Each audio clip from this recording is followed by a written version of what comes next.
20 combattants professionnels et internationaux étaient réunis lors du Gladiator Fighting Arena à Toulouse. L'occasion de découvrir le MMA Pancrace, la version française autorisée des arts martiaux mixtes.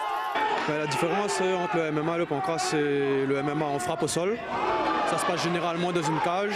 Et le Pancrace, c'est du pied-point, de la lutte, du sol aussi, mais sans les frappes au sol, sans les frappes au corps. Et le MMA, il est nettement mieux, tout le monde attend ça. On espère que ça sera légalisé au mois de septembre de l'année prochaine.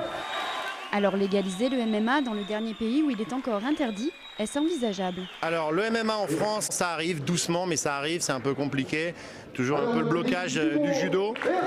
Mais on a aujourd'hui des avancées, je pense pour septembre 2018, on devrait être en mesure de pouvoir faire du MMA en France encadré.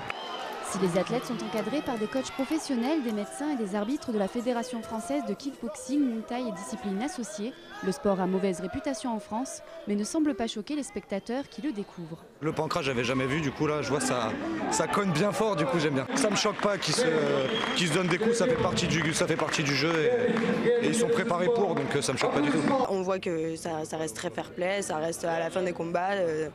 C'est pas de la haine pure, quoi. C'est vraiment l'enjeu, mais c'est très impressionnant de voir en vrai. Ça ne choque pas parce que c'est leur combat, c'est leur coutume de se battre.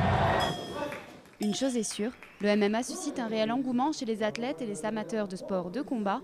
Plus qu'à attendre septembre 2018.